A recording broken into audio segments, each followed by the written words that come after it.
The bouncer's fingers dug into her arm hard enough to leave marks she'd find the next morning. And Rhea Vance didn't scream she'd learned a long time ago, that screaming only made men like him grip tighter. She just stumbled, knees scraping the polished black floor of the velvet cage, her cheap shoes sliding out from under her while 300 people in that gleaming nightclub watched and pretended they weren't watching. A bruise was already blooming purple along her cheekbone. Her father's wedding ring, the only thing she had left of him, swung loose on its chain and caught the strobe light for half a second before it disappeared back under her collar. She was 27. Soft-bodied in a way the world had taught her to apologize for. Exhausted from a double shift she'd only taken because her mother's hospital bills wouldn't pay themselves. And now she was being dragged toward the door like a bag of trash nobody wanted to claim. Nobody stood. Not the men in tailored suits sipping $40 whiskey. Not the women who looked away the second their eyes met hers. Not the bartender who suddenly found something fascinating about the glass he was drying. Grayson Fell, the man hauling her across that floor, had run this club for years and hadn't once been told no. And he didn't have a single reason to think tonight would be any different. But here's what Grayson didn't know. Up on the VIP level, half hidden in shadow at a table nobody else was allowed to touch, a man had been watching the whole thing from the moment it started. He hadn't moved. He hadn't blinked. He'd just set down his glass with a quiet click that, somehow, cut through the music. His name was Knox Halloran, and the people who knew that name didn't say it out loud. He was 37 years old, dressed in charcoal that cost more than Rhea made in 3 months, with the kind of stillness that isn't calm at all. It's the stillness of something deciding whether you get to keep walking. He owned the building Grayson was dragging her through. He owned the block it sat on. He owned half the people in that room, and most of the ones who weren't there. And Knox Halloran had exactly one rule, carved into him by a grief he'd never spoken about to a single living soul. He didn't, ever, let the strong put their hands on the weak. So when Grayson reached for the door, when Rhea's frightened sob slipped out before she could swallow it, the most dangerous man in the city stood up. Now, before we go any further, do me a small favor. If you believe the way a person looks should never decide whether they get treated like a human being, hit that like button, share this with somebody who needs to hear it tonight, and subscribe so you don't miss a story like this one. Alright, now let's go back to where this really began. 4 hours before her arm was clamped tight, Rhea Vance stood before the mirror in the cramped apartment on the 3rd floor of an old building in Baltimore, tying back her hair and telling herself that she only had to make it through one more shift. She'd never wanted to set foot in a place like the Velvet Cage, a nightclub where money flowed like water, and people measured a human being's worth by the watch on their wrist, but she didn't have any other choice. The truth was as simple as it was cruel. The overnight job cleaning and washing glasses there paid more cash than anywhere else she'd ever applied, paid it that very night, with no questions, no tangled paperwork, and that was exactly what she needed, when every dollar had to go to one single place. That place was hospital room number 214, where her mother, Colleen Vance, lay fighting a cancer that had eaten deep into her bones and had drained the meager savings the two of them had scraped together many months before. Each round of chemotherapy was a number that made Rhea's heart tighten. Each bill that arrived in the mail was a reminder that love in this world wasn't free. And she had learned that in the bitterest way, watching her account balance fall below 2 digits, while the list of things that had to be paid only kept growing longer. There had been a time when Rhea believed her life would turn in another direction. Once, she had been a promising art restoration student, a girl who spent hours bent beneath a yellow lamp, carefully bringing back each faded brushstroke on old paintings, a girl whose teachers said she had rare eyes and hands that knew how to listen to broken things. She had once dreamed of a small studio of her own, of afternoons scented with solvents and oil paint, of rescuing things other people had been too quick to throw away, because she had always believed that nothing was so damaged it couldn't be healed if someone was patient enough to truly look at it. But then her father died suddenly, after nothing more than a heart attack on a winter morning, and before the grief had even settled, her mother fell ill. That dream was folded away as neatly as a painting taken down from a wall and put into storage, still there, but no longer seen by anyone. She left school with only 1 semester standing between her and her degree, sold the restoration tools she had once treasured, and stepped into one hourly wage job after another, until she drifted into that nightclub like a piece of wood, carried to the end of the current. The only thing she never sold, never took off, even on nights when hunger made her hands tremble, was her father's wedding ring hanging from a thin chain around her neck. It was the last thing left of the man who had taught her that the value of a person didn't lie in what they owned, but in how they treated those who had nothing to give them in return. Whenever she was afraid, whenever she felt small and invisible in the wide, cold world, she would lift her hand to touch that warm circle of metal as though touching a reminder that she had once been loved without conditions. That evening, as she slipped on the shoes with worn-down heels and stepped out the door, she didn't know that the few short hours ahead would change everything. She didn't know that the place she thought of only as a temporary way to earn money would become the place where her life was broken apart and then built again in a way she had never dared imagine. She only knew that her mother was waiting for medicine money, that her shift began at 9 o'clock, and that she had to make it through one more night, just as she had told herself every day. Only one more night. Inside the velvet cage, Rhea learned very quickly that there was a kind of person who was invisible and yet still seen, and she belonged to that kind, faint enough that no one remembered her name, yet still visible enough to become a target for cruel words whenever someone had too much liquor and too little kindness. The guests in expensive suits had a habit of treating the cleaning staff as though they were part of the floor, and with Rhea it was even worse, because her full figure was always a convenient excuse for people to toss out jokes that made her want to dissolve into the air. There was a man who whistled at her when she bent down to wipe up a spilled puddle of liquor. There was another who deliberately knocked a glass to the floor, then laughed under his breath and told her she ought to thank him for giving her something to do. There were people who looked her up and down with contempt in their eyes, then leaned toward their friends and whispered something that made the whole table burst out laughing. Rhea had grown so used to it that she no longer lifted her head.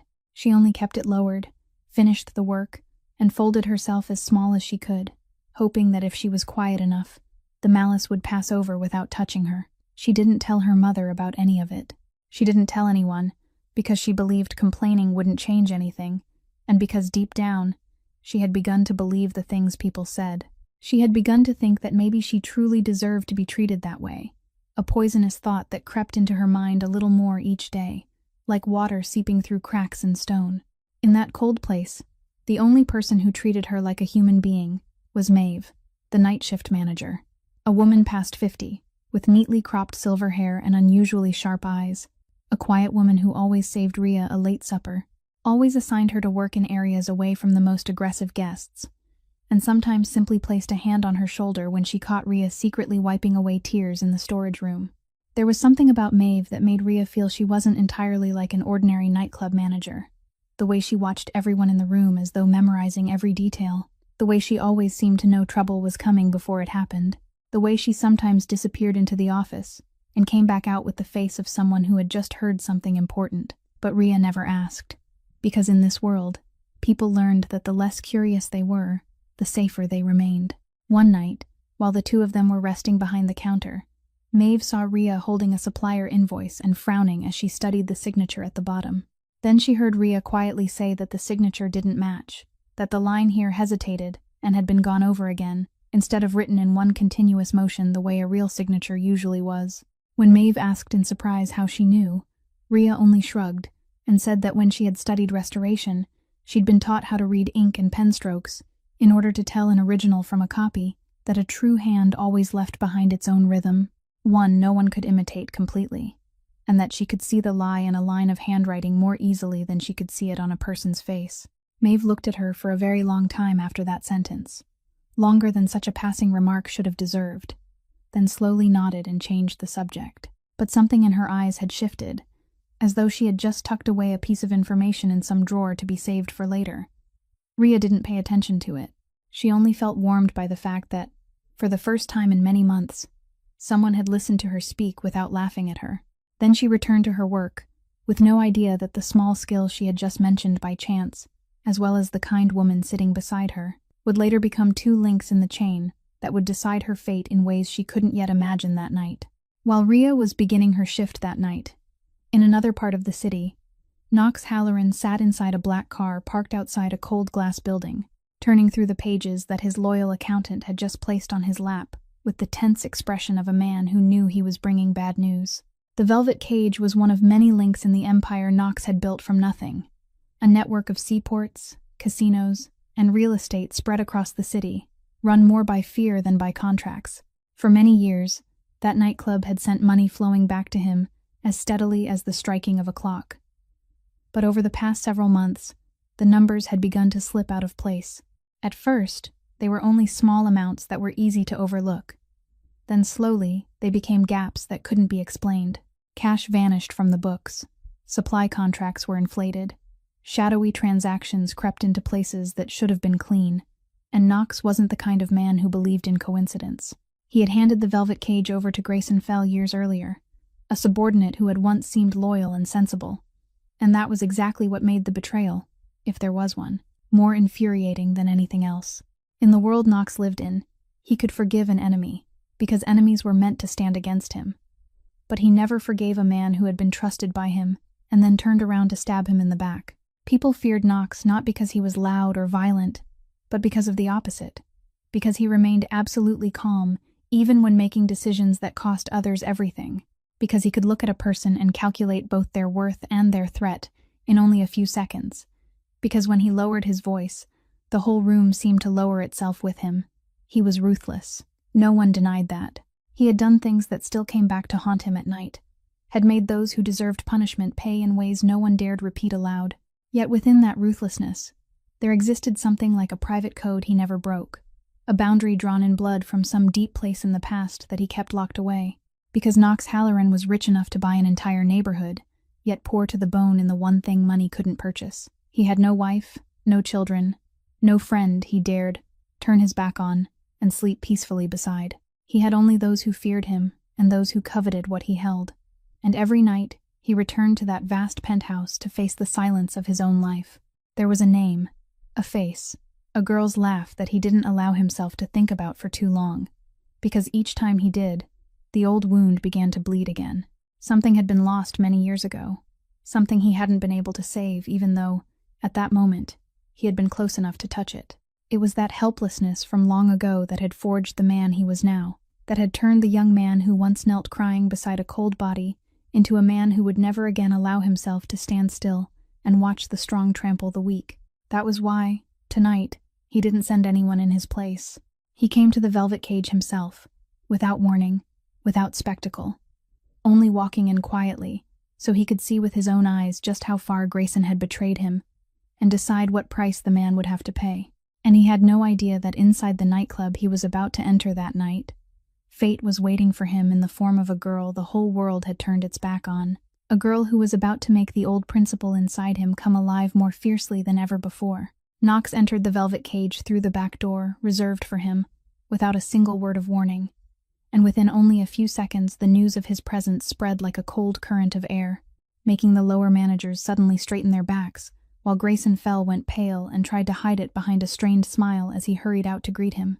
Knox went straight up to the VIP floor, chose his usual table in the shadowed corner where he could watch the entire dance floor without anyone being able to see his face clearly, ordered a glass of whiskey, and quietly studied the way Grayson moved through the crowd, noticing every hurried conversation, every evasive glance, every small sign of a man hiding something.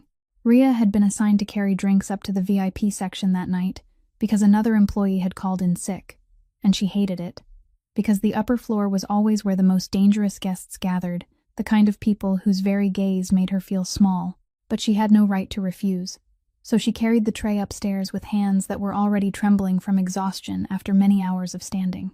As she came near the table in the corner, a drunken guest staggered backward and slammed hard into her elbow, and in one horrible instant, she felt the tray tilt, the glass slip beyond her reach, and then the entire portion of ice-cold liquor spilled straight down the sleeve of the man sitting in the darkness. The whole VIP section seemed to stop breathing. Rhea clearly heard someone draw in a sharp breath, saw the face of the nearest waiter turn white, and she herself froze in place, her hand still gripping the tilted tray, her heart pounding wildly, because she had already realized who she had just spilled liquor on. She had seen people fired for mistakes far smaller than this.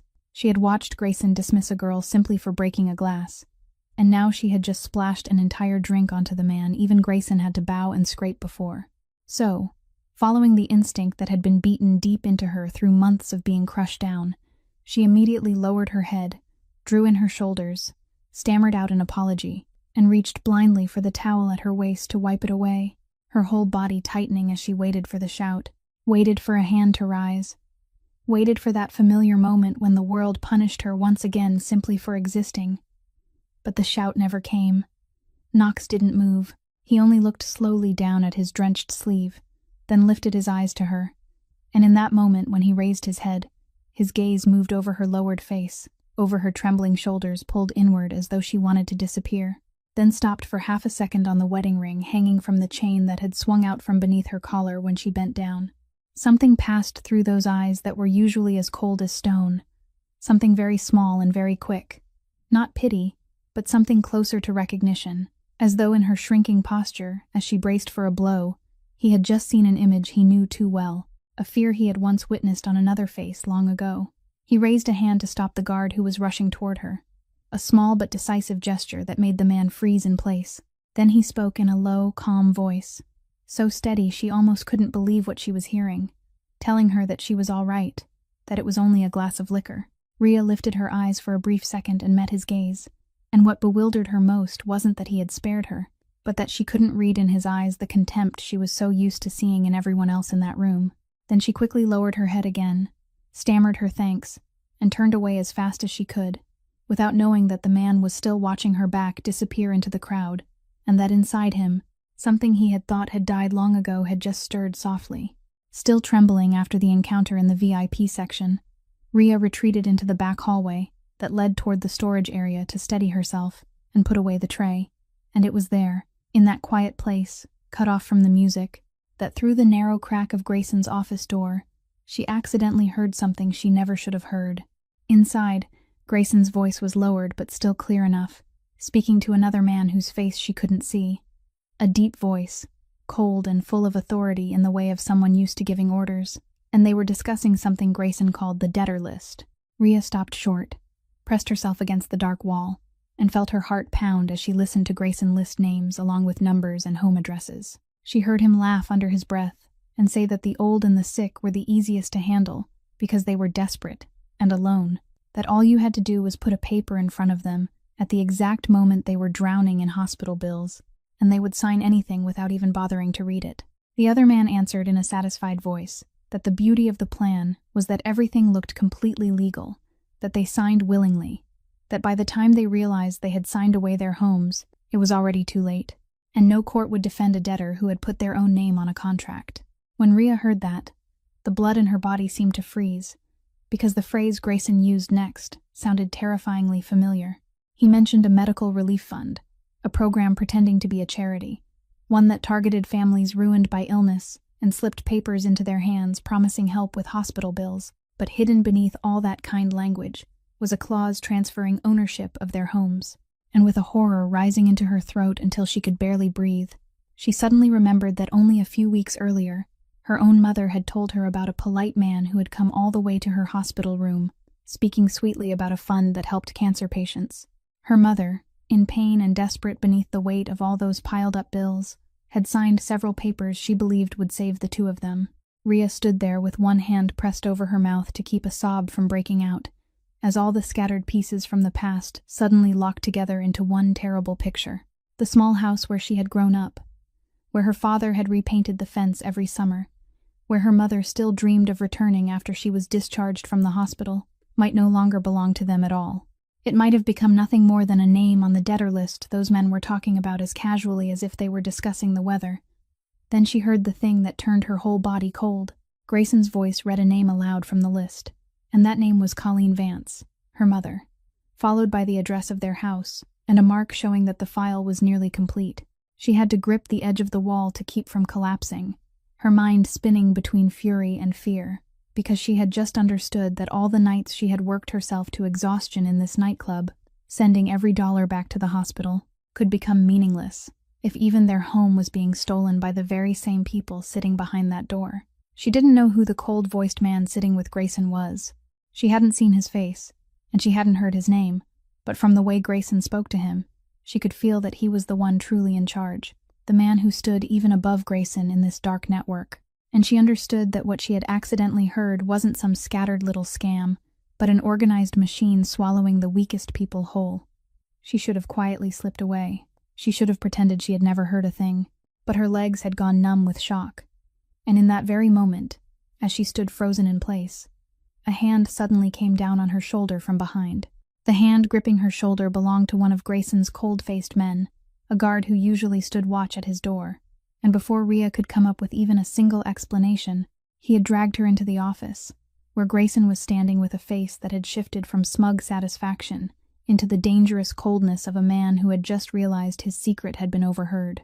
The man with the cold voice had just stepped out to make an urgent call, leaving only Grayson behind, and he slowly stepped closer to her, asking in a soft, syrupy voice full of threat how long she had been standing out there and what she had heard, while his eyes swept over her face, searching for any sign of a lie.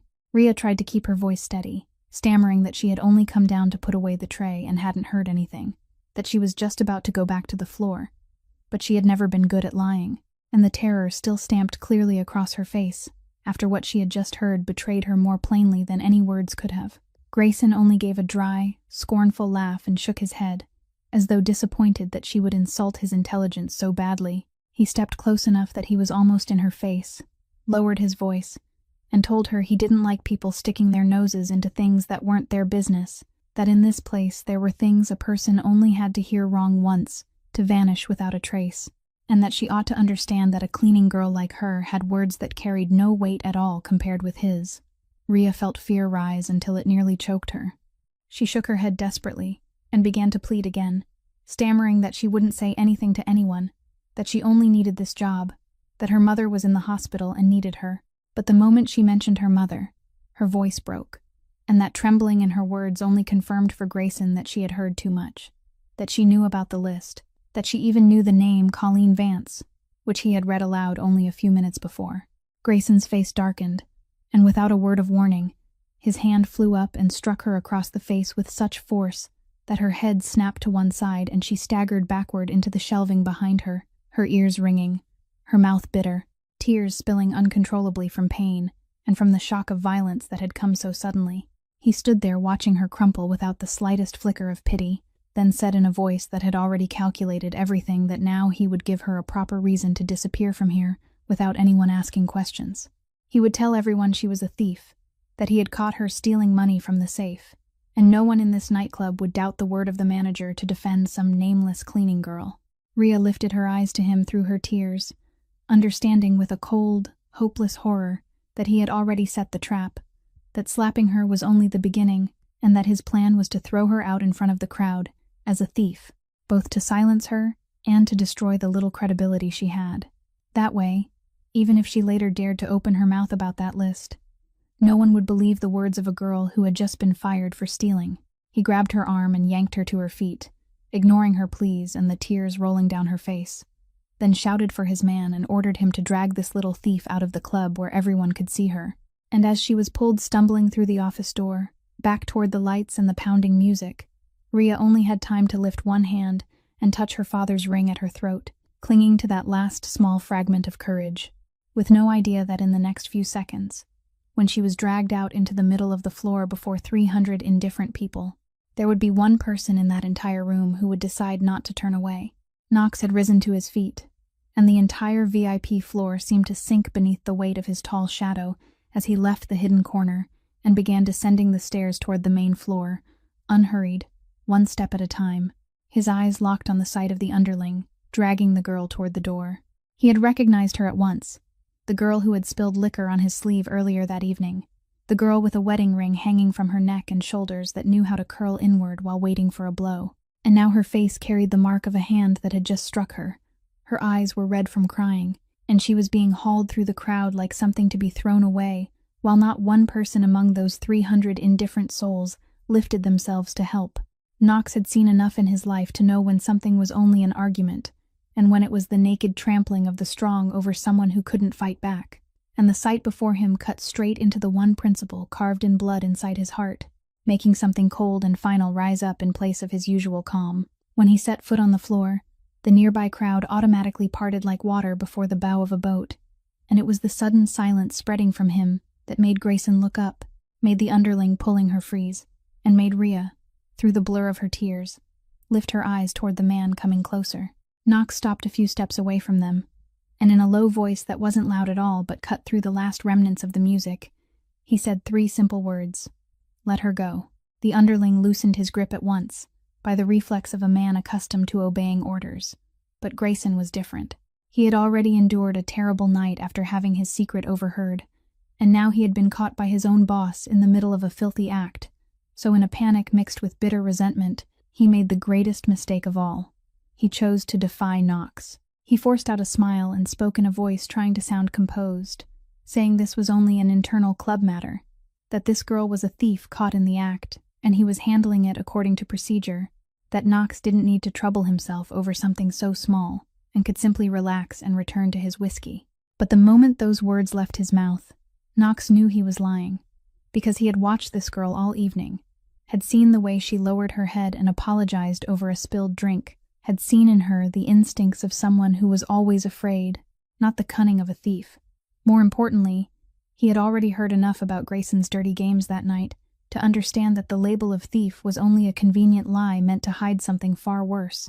He didn't shout. He didn't threaten. He only moved his eyes slowly from Ria's swollen face to Grayson's paling one, then asked in a voice as soft as silk and as cold as ice how a thief had ended up with the handprint of the manager on her face. And that question hung suspended in the silent room like a blade. Grayson stammered, searching for an excuse, saying the girl had resisted and he had been forced to act, but his voice had lost its certainty, and the crowd around them began to feel that the balance of power in the room had just tilted completely to one side, in a way they hadn't expected.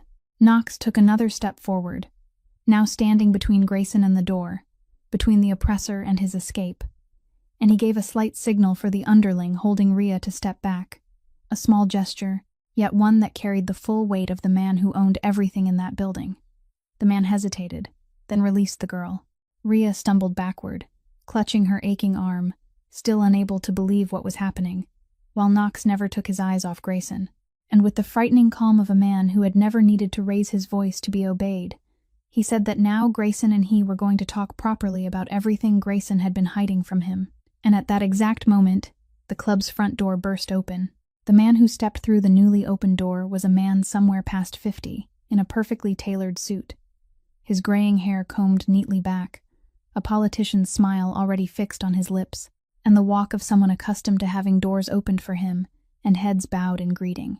The moment he appeared, Grayson, who had been backed into a corner beneath Knox's gaze, seemed suddenly to find something to lean on again. His shoulders straightened, and a crooked smile returned to the face that had just been pale with fear. Behind that man came a second figure, broader and heavier, dressed in plain clothes but with a police badge visible at his belt and a holster at his side, his face grim in the way of a man used to bending the power of the state toward purposes that were anything but clean. Grayson immediately signaled to his men, and within only a few seconds, the doors of the velvet cage were locked one after another. The music was cut off abruptly, leaving the whole room plunged into a silence stretched tight as a wire, with 300 people now trapped together in a space that had suddenly become suffocating and dangerous. The older man walked into the middle of the floor and looked around with the casual ease of someone who believed he controlled every situation. Then he stopped in front of Knox and greeted him by name, his tone polite but faintly condescending, introducing himself as August Price. Standing off to one side, Ria recognized him at once as the cold, commanding voice she had overheard behind Grayson's office door, the true head of the debtor list, the man at the center of the machine that was swallowing the homes of the sick. Price said he was a respected businessman, a candidate running for the city council, a friend of order and the law, and he introduced the police officer with him as Inspector Delaney Kerr, a man who, according to Price, was always willing to help resolve small misunderstandings smoothly. Kerr stepped forward and declared in a hard voice that there had been a report of theft inside the club, that he was there to arrest the fraudulent little employee, and that everyone simply needed to stand still and cooperate if they didn't want trouble. His eyes slid toward Ria with the threatening look of a man who intended to turn a slanderous lie into a lawful arrest in order to silence her forever. Knox stood motionless in the middle of it all, showing no sign of being shaken by the arrival of the two men, because he understood the performance unfolding before him at once. He understood that Grayson hadn't acted alone, that behind him stood an alliance between Price's money and Kerr's corrupted authority, and that the fact they had rushed there together that very night proved one thing clearly. The small, trembling girl had accidentally learned something dangerous enough that they were willing to mobilize an entire machine to erase her. Knox looked at Price slowly, measuring the man before him with the calm of a hunter recognizing his prey. And while the air between the two powerful men thickened until it felt as though it could be cut, in a shadowed corner behind the bar, a young bartender who had witnessed the entire scene quietly slipped his phone from his pocket, pressed it close against his body so no one would see, and began recording everything, from the locked doors, to the girl's swollen face, to the inspector's badge, as he used the law to shield a crime. The young man's hand shook, but he held the phone tight, because something in that moment told him that what was happening before his eyes needed to be recorded. Price, completely unaware of the electronic eye watching him, smiled and told Knox that he was an intelligent man, so he surely understood when it was best to stay out of other people's business, and that it would be better for everyone if he allowed Inspector Kerr to do his job and let them all return to a pleasant evening. But his smile began to stiffen when Knox still didn't move, didn't say a word, and only looked at him with eyes that had already decided something no one in the room had yet managed to guess. Knox held his silence for one more beat, long enough for Price and Kerr to feel that empty pause begin pressing down on them. Then he slowly spoke, not to Price, but to the inspector, in the calm voice of a man placing each chess piece exactly where he had already planned it to go. He said that before Inspector Kerr arrested anyone for theft, perhaps he ought to know that the manager who had just accused that girl had been embezzling money from this very club for months, and that Knox had proof of it in his possession. Knox drew from inside his jacket a thin, neatly folded file, the same file his accountant had handed him just before he walked in here tonight, and he lifted it just high enough for Grayson to see. Then, with measured calm, he listed several figures: the missing cash that couldn't be explained, the supply invoices inflated to twice their value, the transactions falsely signed under Grayson's name with shell companies, each detail read aloud with a composure so exact it was chilling, making Grayson's face grow paler with every sentence. Knox said that what he held in his hand alone was enough to prove the real thief in this club wasn't the girl standing there, but the very man who had just slandered her, and that if Inspector Kerr still wanted to make an arrest tonight, then perhaps the name on the warrant should be Grayson Fell, and no one else. Kerr glanced at the file, then over at Price, the confidence on his face beginning to crack, because he was a man used to bending the law for quiet little matters that left no trace, not the kind willing to expose himself in a room full of witnesses to protect a crime already backed by written evidence in black and white. Knox noticed that hesitation and immediately pressed deeper.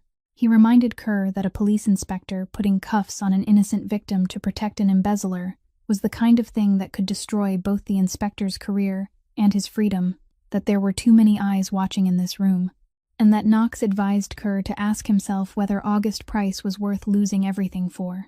That sentence struck the deepest fear of a corrupt man, the fear of being abandoned when everything came apart, and Kerr, after a brief glance between the stiffened Price and the unshaken Knox, made the choice of a man who always valued his own safety above all else.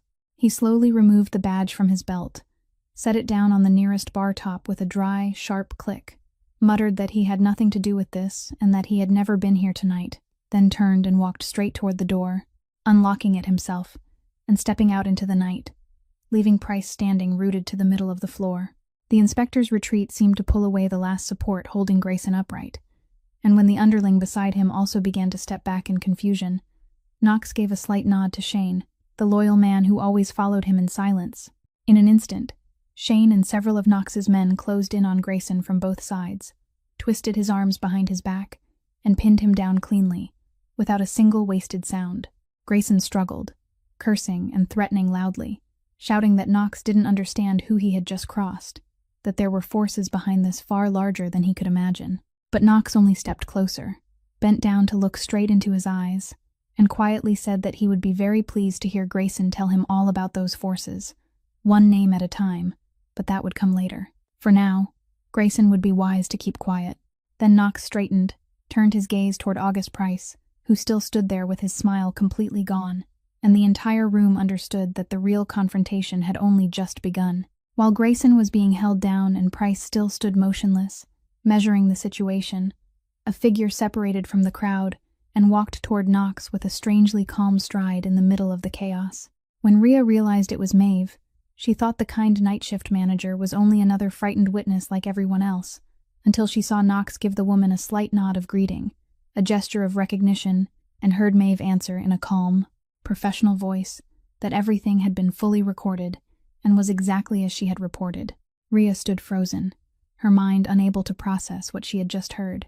Because that sentence, the way Maeve stood upright and spoke as an equal to the most powerful man in the room, the presence so completely different from the woman who had quietly saved her late-night meals, all of it came together into a truth she didn't dare believe. Maeve turned to look at her, and in those sharp eyes there was both tenderness and an unspoken apology. Then she admitted what Rhea was slowly beginning to guess. That she wasn't an ordinary nightclub manager.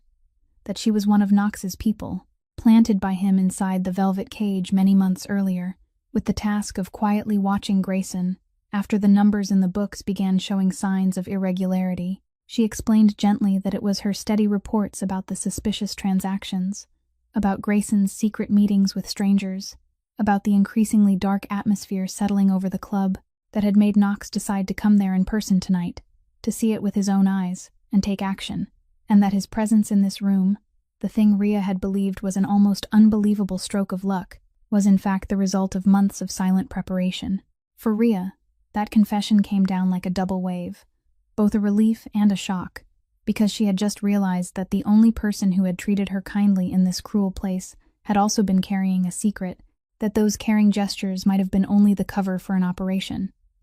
And for a moment her heart stung with the familiar hurt of someone the world had taught too many times not to trust kindness. But Maeve seemed to read that thought.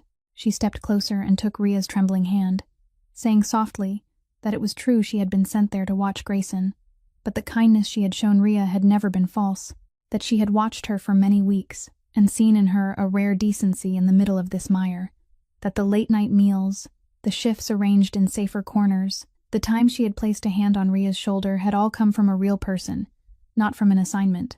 She added, with a meaningful look, that the night Rhea had casually told her about her ability to read handwriting and tell real signatures from forged ones, Maeve hadn't treated it as passing talk, that she had remembered it carefully because she had sensed that a skill like that could become profoundly important in the fight ahead, and those words sent a faint chill through Rhea, though she still didn't fully understand their meaning. Knox, standing nearby, finally turned and looked at the girl completely, and for the first time that night, he allowed his gaze to rest on her long enough for her to feel the weight of it, not the cold, assessing look he had given Grayson or Price, but a different kind of attention, as though he was seeing in her something more important than the role of an accidental victim.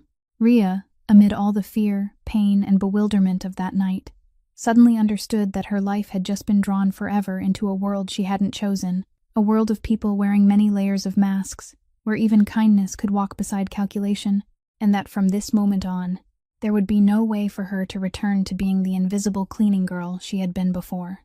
After Grayson had been taken away and August Price, following one long, spiteful look toward Knox, was also forced to retreat through the now unlocked door because he knew the board was not tilted in his favor tonight, the whole room, which had been frozen solid in fear, began to stir faintly back to life. The strange thing was that it took only one man daring to rise among 300 silent people, only a single act breaking the spell of indifference, for courage to seem to spread through the air like something contagious. One by one, people began to move, as though they had suddenly remembered that they, too, had hands, feet, and voices. The young bartender who had recorded the video quietly put his phone away and stepped out to bring Rhea a glass of water. A middle-aged woman, seated at a nearby table, hurriedly pulled several tissues from her purse and handed them to Rhea so she could wipe her face. Two male guests picked up a chair that had been knocked over and set it upright again, and even those who, only minutes earlier, had lowered their heads to avoid her eyes now looked up with guilt, as though Knox's courage had forced every person in that room to face their own cowardice. Rhea sat there, surrounded by unfamiliar hands, reaching toward her with kindness for the first time, and she broke down crying, but this time it wasn't from pain or fear. It was from a strange emotion she had forgotten long ago, the feeling of being seen as a human being and not as an invisible shadow. Knox walked closer, and the crowd automatically parted to make room for him. He didn't say much. He only bent down and quietly asked whether she needed someone to look at the wound on her face. A simple question, yet spoken with such gentleness that Rhea lifted her eyes to him in stunned disbelief, because she couldn't make the man who had just subdued both a police inspector and a powerful businessman fit with the man now worrying over the swollen cheek of a cleaning girl. She shook her head, murmured her thanks for saving her, then couldn't stop herself from asking the question that had been aching inside her ever since he had risen from the table in the corner, why he had done it, why in a room full of people he alone had been willing to act for a stranger who was nothing to him. Knox was silent for a long while, and in that moment his stone-cold face seemed to soften slightly, his eyes looking somewhere beyond the room, beyond even the years. Then he said, in a voice lower and rougher than usual, that once, a very long time ago, he had stood in a room full of people and watched someone he loved get hurt, and no one had moved, not even him, because he had been too young and too powerless to do anything. He stopped, his jaw tightening as though he were swallowing something bitter, then added that he had spent the rest of his life carrying the terrible feeling of being someone who had stood by and done nothing, and that he had sworn to himself he would never let himself become that person again, would never stand still when he saw the strong trampling the weak, no matter what price had to be paid. He didn't say who that person had been. He didn't mention a name or a face, but the way he closed the story there, the heavy silence after his words, told Rhea that she had just touched the outer edge of a deep wound this man had kept locked inside for many years, a wound that had forged the whole of the ruthless man he had become. And yet, strangely, the man of unbreakable principles too. She didn't ask anything more. She only quietly lifted her hand to touch her father's ring at her throat, following the old habit of searching for comfort. And Knox caught the gesture, recognizing in her the same way of carrying the dead that he understood all too well. And between two strangers whom the night had forced toward one another, an invisible thread began to fasten itself from the very losses each of them still carried in silence. After that night, Knox didn't allow Rhea to return to her cramped apartment, because he understood better than anyone that August Price wasn't the kind of man who would spare a witness who had heard too much, and that this girl had now become a danger Price would try in every possible way to erase. So he arranged for her to stay in a safe apartment under his control, with his men guarding her and making sure she was cared for through every meal and every hour of sleep. For Rhea, being suddenly drawn into Knox's world was an experience both overwhelming and unsettling, because around her now was the cold luxury of vast rooms, quiet men with guns standing outside the door, and a kind of safety purchased through power that she couldn't make herself feel comfortable with.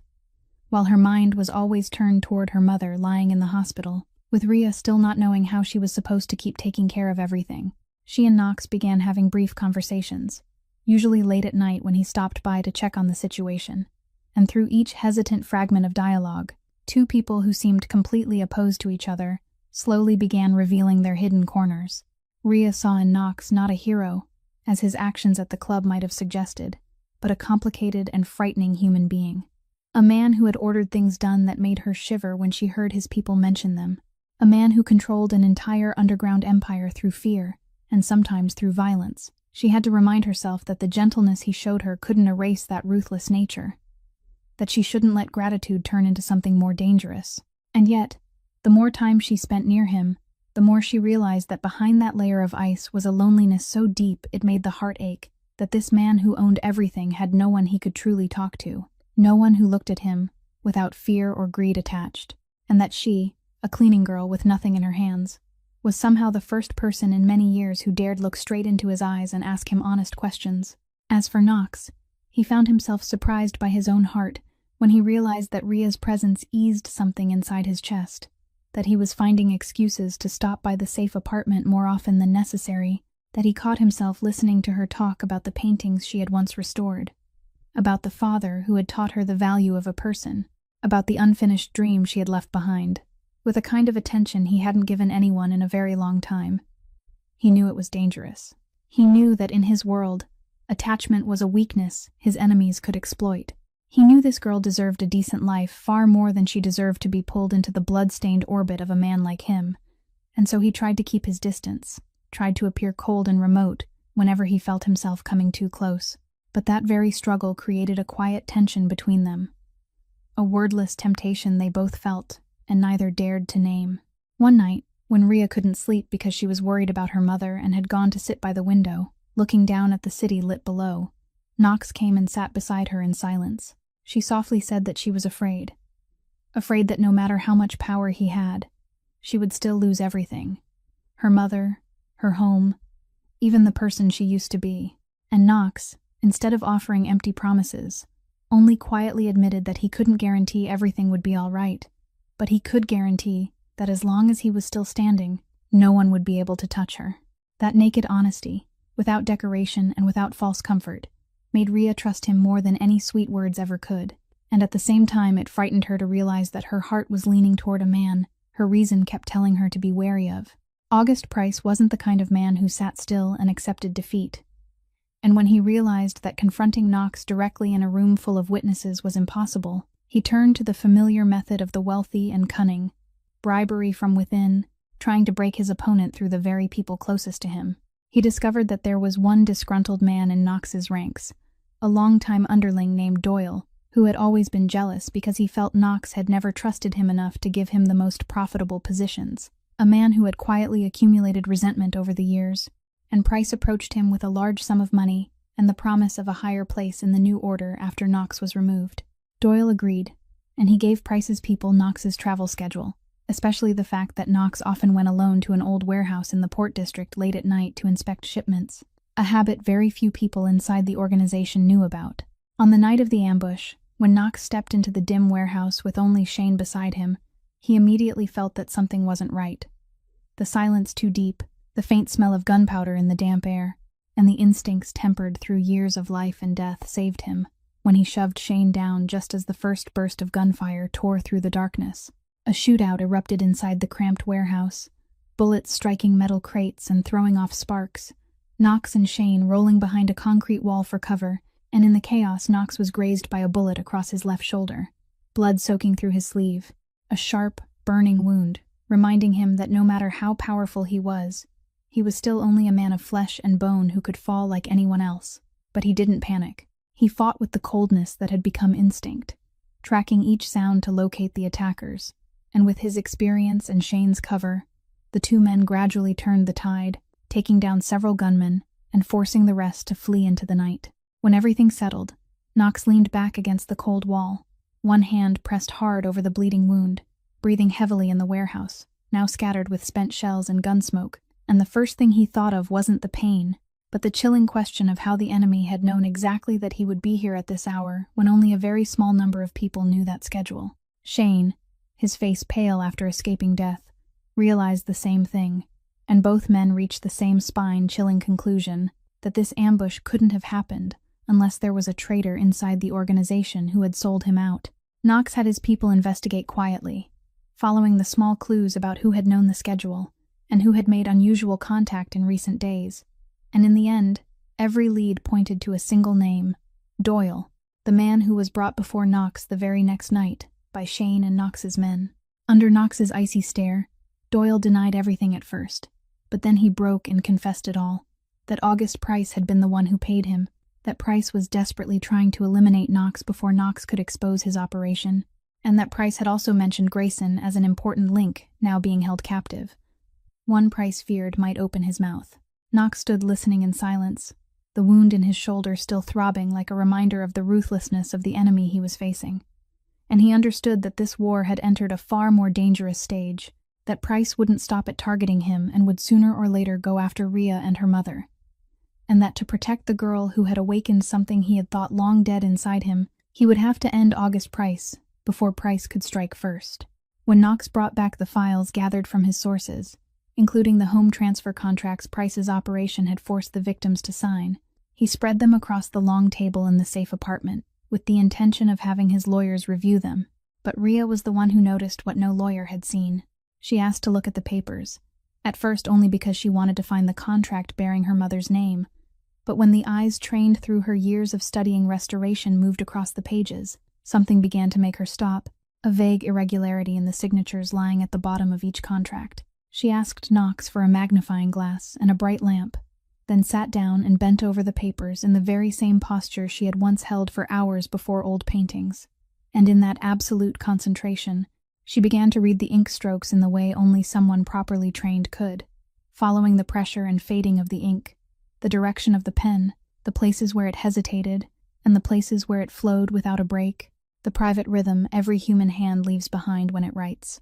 The more she looked, the more certain she became, and then she lifted her head and told Knox, her voice trembling with emotion, that these signatures were fake, not one or two of them, but almost all of them, that they had been made by tracing from an original signature sample, rather than written by the victim's own hands.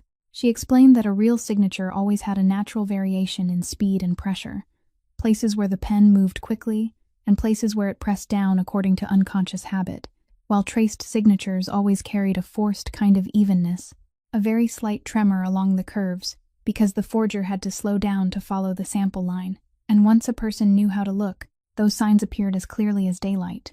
She turned to the contract bearing Colleen Vance's name and showed Knox that her mother's signature here was fake too, that she knew her mother's handwriting better than anyone on earth, and she was certain her mother's hand had never written that line.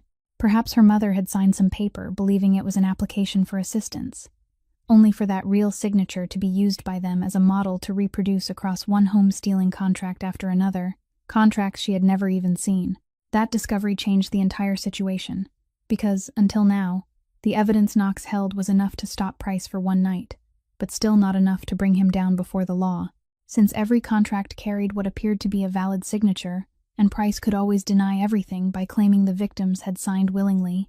But now, if they could prove those signatures had been fabricated, the entire legal shell he had worked so hard to build would collapse, turning transactions that had seemed clean into evidence of an organized crime built on forged documents. Knox looked at the girl bent over the pile of files, her eyes bright with a belief and determination he had never seen in her before, and for the first time he realized she wasn't a weak victim who needed him to shelter her, but a person who possessed a weapon that neither his power nor his money could buy, an eye that could see through the lies hidden in every stroke of ink. Rhea, who had spent her whole life being taught that she was useless and invisible, felt for the first time that her hands truly mattered, that the skill she had thought had died with her unfinished dream had now become the key to saving her own mother and dozens of other people. She lifted her eyes to Knox and said firmly that she wanted to be the one to expose August Price, that she wouldn't sit still and hide behind walls waiting for someone else to save her anymore. And in that steady gaze, Knox saw a girl entirely different from the one who had once been dragged across the dance floor that night. Just as the evidence was finally in their hands, a call from the hospital struck like a blow, reporting that Colleen Vance's condition had suddenly taken a dangerous turn, and when Rhea rushed to the hospital room in a panic, she learned news even more horrifying than her mother's illness itself. The insurance package covering Colleen's treatment had just been canceled for reasons no one could explain, causing the medication regimen that was keeping her alive to be cut off halfway through. Rhea nearly collapsed when she understood that this wasn't some random administrative error, but a calculated act of revenge, and that instinct was confirmed by Knox when his people traced it back and found that August Price, through his tangled connections in the insurance and medical worlds, had interfered to cut off Colleen's medication. A brutally silent message sent to Rhea that as long as she kept fighting him, her mother's life would be the price. This was a race against time in the most literal sense, because every hour that passed without medicine was another hour Colleen grew weaker, and Rhea stood trapped between the cruel choice of giving up the evidence to save her mother, or continuing a fight that might cost her mother's life. While Knox urgently used every resource he had to restore the medication supply and stabilize Colleen's condition before it was too late. In the middle of that crisis, Knox decided it was time to force Grayson to talk, and in the room where the man was being held, under the pressure of evidence slowly closing in around him, and the fear that Price would have him killed to silence a loose end, Grayson finally confessed everything in the hope of saving himself. He admitted that August Price was the one who had ordered Colleen's insurance cut off, that Price stood at the head of the entire operation stealing homes from the sick, and that he was willing to kill without hesitation to protect his filthy empire. But then Grayson added something that made the whole room seem to freeze.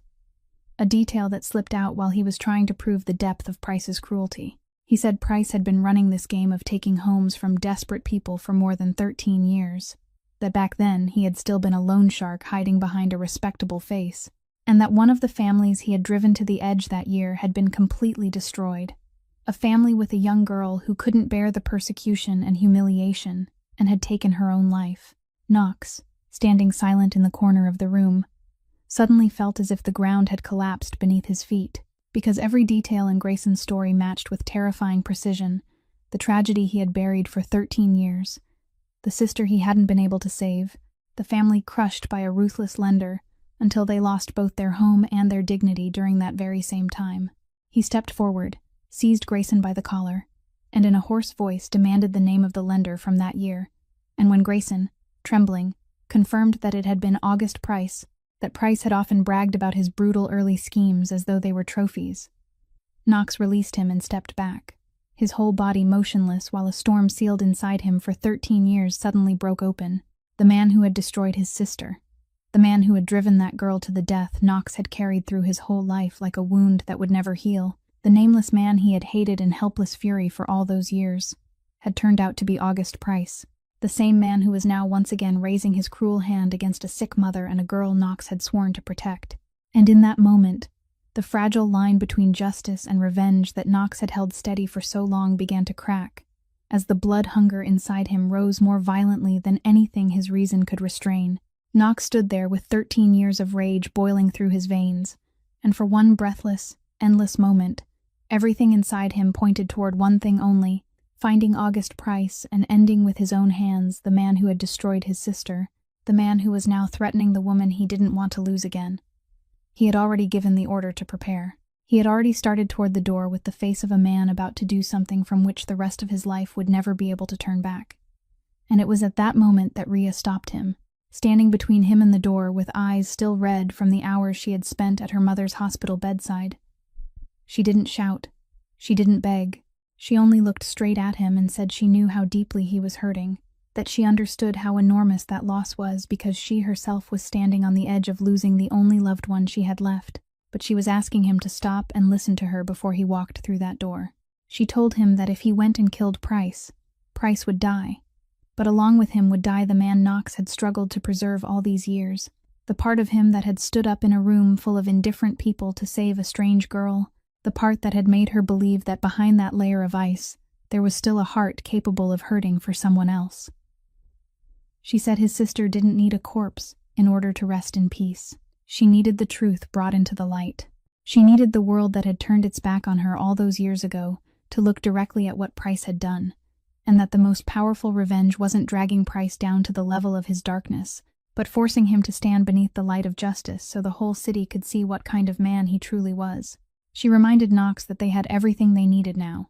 The video the young employee had recorded that night, clearly showing Price's and Kerr's faces along with the locked doors, Grayson's testimony, and the evidence of the forged signatures that she herself had uncovered. They didn't need blood to win. They could destroy Price in a way that made him lose everything, and still have to live long enough to witness his own collapse. Knox stood motionless, his breathing heavy, and in his eyes there was a violent struggle between the old man who had survived half his life through violence and the new light this girl had somehow kindled inside him. Then, very slowly, he realized that if he killed Price, he would forever lose the right to look into Rhea's eyes without being disgusted by himself, that she was offering him a chance no one had ever offered him before, a chance at redemption not by becoming even more ruthless, but by choosing another path for the first time. He loosened the fist he had clenched tight, and in that slight nod was an entire surrender to the feeling that had softened a man everyone had believed could never be moved. They began acting Rhea's way, and the machine Knox commanded was redirected, not toward bloodshed, but toward bringing the truth into the light. The complete files on the home-stealing operation, the video from the night at the club, Grayson's testimony, and the analysis of the forged signatures were gathered into a full body of evidence, then sent all at once to honest prosecutors, investigative journalists, and federal agencies beyond Price's reach. When every piece was made public at the same time, August Price's seemingly untouchable empire collapsed within only a few days. His partners rushed to turn their backs on him. The people he had once bought began competing to testify in order to save themselves. And one morning, in front of the media cameras he had once used to polish his name, August Price was led away in handcuffs under broad daylight. The face that had always worn a politician's smile now twisted by the realization that this time, neither money nor connections could save him. Knox stood at a distance and silently watched it happen, and for the first time in 13 years, he felt that the wound inside him was no longer bleeding, not because Price was dead, but because the truth had finally been told. Beside him, Rhea gently placed her hand over his, a quiet gesture saying that both of them had just been freed from something that had held them captive for far too long. I noticed that there is a safety note attached by the system at the end of this message. To reassure you, the story we're writing is a work of fiction, and the ending I'm about to write has been handled carefully to convey the character's tragedy in a humane way, without going into harmful details. in exactly the YouTube and advertiser-friendly spirit you requested. Below is part 18. When the truth was fully brought into the light, the greatest miracle wasn't the collapse of August Price, but what happened afterward. Because once the story was exposed, one victim after another began stepping out of the darkness.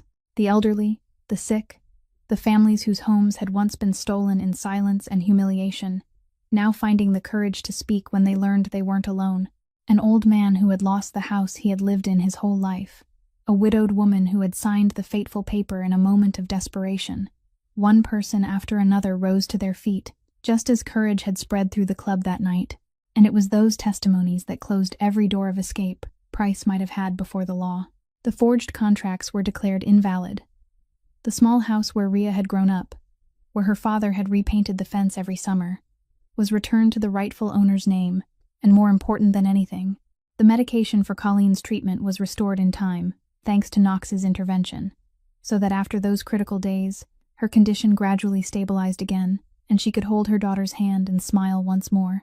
As for Knox, the man who had once ruled through fear, began a transformation that was slow, but real. He didn't become a saint overnight, because his past couldn't be erased by a single decision, but he began dismantling the darkest parts of his empire, turning the enormous power and resources he held toward protection instead of exploitation, quietly helping the vulnerable people he might once have never bothered to look at, as though every good deed were one brick he was laying down to rebuild himself. And then, on one peaceful afternoon, when golden sunlight poured through the windows of the house that had been returned, Knox came to visit, and Rhea stepped out to greet him, no longer the girl who had once curled inward waiting for a blow, but a woman who had found her own worth again.